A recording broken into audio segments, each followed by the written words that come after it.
because my ass would have been sitting on the bench. And I said, not like playing. Dog. I didn't want to be no six man. You know what I'm saying? I said, so you playing in the 2000s and blah, that was perfect for you. You know, stay your ass there. I don't want you back in the 80s taking my spot.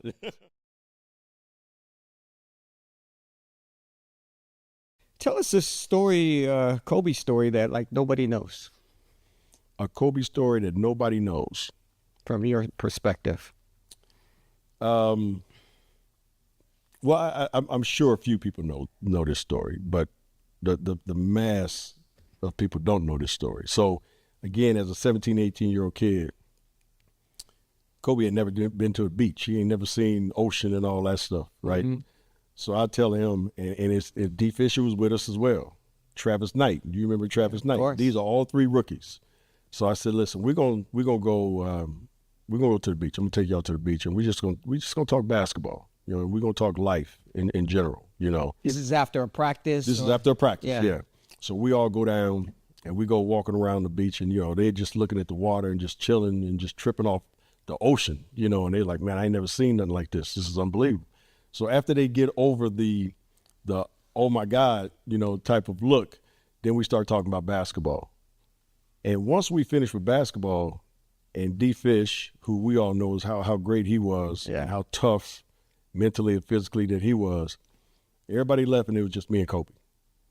And he just started talking about the 80s, you know, 80s basketball. Man, B, I wish I would have played with you guys back in the 80s, you know, because I just love the way you guys played, the physicalness of the game, you know, how everybody was tough. You know, you go down the line, you get knocked down and blah, blah, blah. And we just went on and on.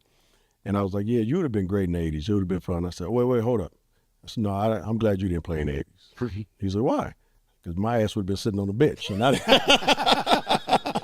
said, not like playing. Dog. I didn't want to be no six man. You know what I'm saying? I said, so you playing in the 2000s and blah, that was perfect for you. You know, stay your ass there. I don't want you back in the 80s taking my spot.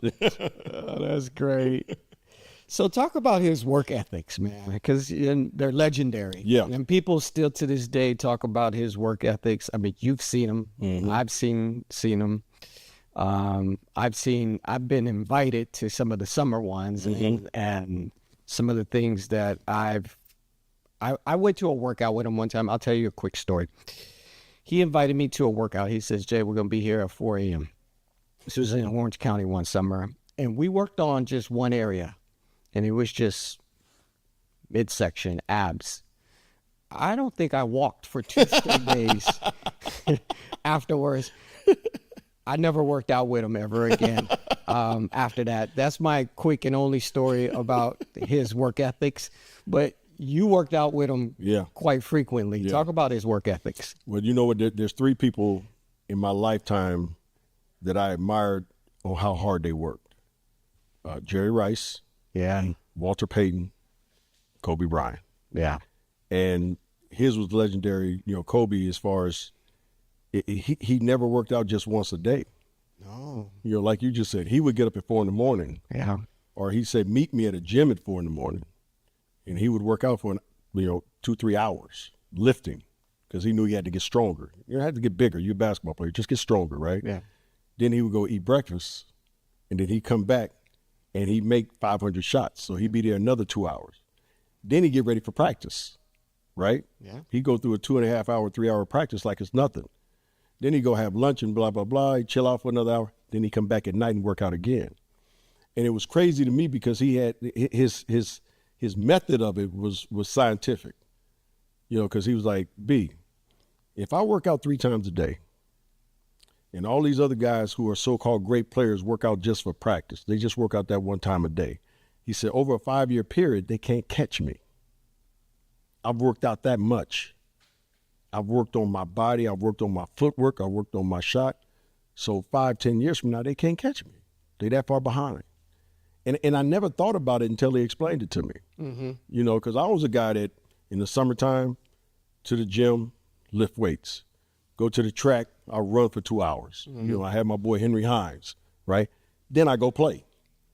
And that's equivalent to 3 times a day. You know what I'm saying? Yeah. But I never thought of it or never put it in the type of method that he was talking about.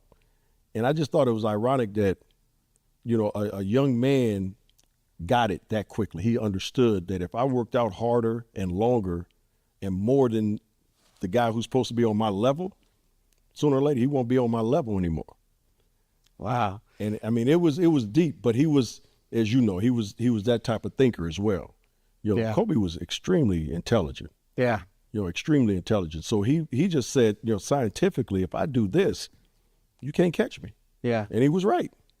And it worked. And I tell people this all the time too, Kid Jay. Kobe Bryant was not the most talented player that I've seen on a basketball court. Tracy McGrady was more talented. Vince Carter was more talented. Yeah. But, and this is no disrespect to those two, because I love both of those guys. VC, unbelievable. Tracy McGrady, unbelievable. Both Hall of Famers, no doubt about it, right? But they didn't have that that Kobe had. Yeah. You know what I mean? Yeah. And that's why when he would go against those guys, he would shine. Plus the fact that when he went against those guys, it was like he looked for those guys. Yeah, he looked. Yeah, that was his motivation. Yeah. He looked to play against the best guys. Yeah. LeBron, no, I'm guarding him. Yeah. You don't see superstars today say, I want the best player on the team. I want to guard him. Yeah. And we played a game against Orlando when they had Tracy McGrady. Tracy had 26 and a half. We go in at halftime. I'm like, hey, man, the guy that's guarding him, you guys got to do it. Kobe said, Coach, I got Tracy. Tracy ended with 30. 4 points. 4 points in Probably second all half. at the free throw line. 4 points second half. So that was his mentality. That's why he's one of the greatest of all times. Now, do you think that work ethic, did that attribute to his injuries at all? I think anytime you work as hard as he worked, the human body can only take so much. Yeah. You know what I'm saying? So, the Achilles, the knee, the shoulder, all those things I think contribute to the work ethic that he had. But the thing about Kobe, he didn't care. Yeah. He didn't care. He also understood as a basketball player, it's a short period. 10 years, a decade is not that long. Yeah. He understood that his window was not going to be 40 years. I'm not a doctor. I can't practice, medicine for 40 years. I'm not a lawyer. I can't practice law for 40 years.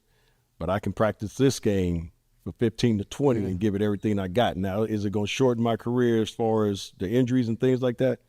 He's like, yeah, probably so. But you know what? I'll deal with that later. And that was his mentality. And we talked about the mental toughness. This guy has to be the toughest guy I've ever seen in my life. I've never seen anybody to this day tear an Achilles and walk off the basketball court. I've seen a whole lot of them tear it and get carried off. And tear it and never come back. Tear and never come back. Now, I saw him tear it, go to the bench, come back in because he got fouled, made the 2 free throws, and then walk to the locker room. Yeah. Gary Vee said this so many times. He said he mentally and physically is one of the toughest guys, if not the toughest I've ever been around.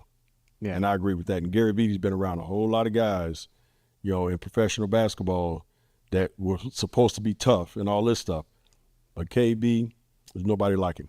Yeah, I was around most of his career with the Lakers, and I've seen many, many injuries that he had.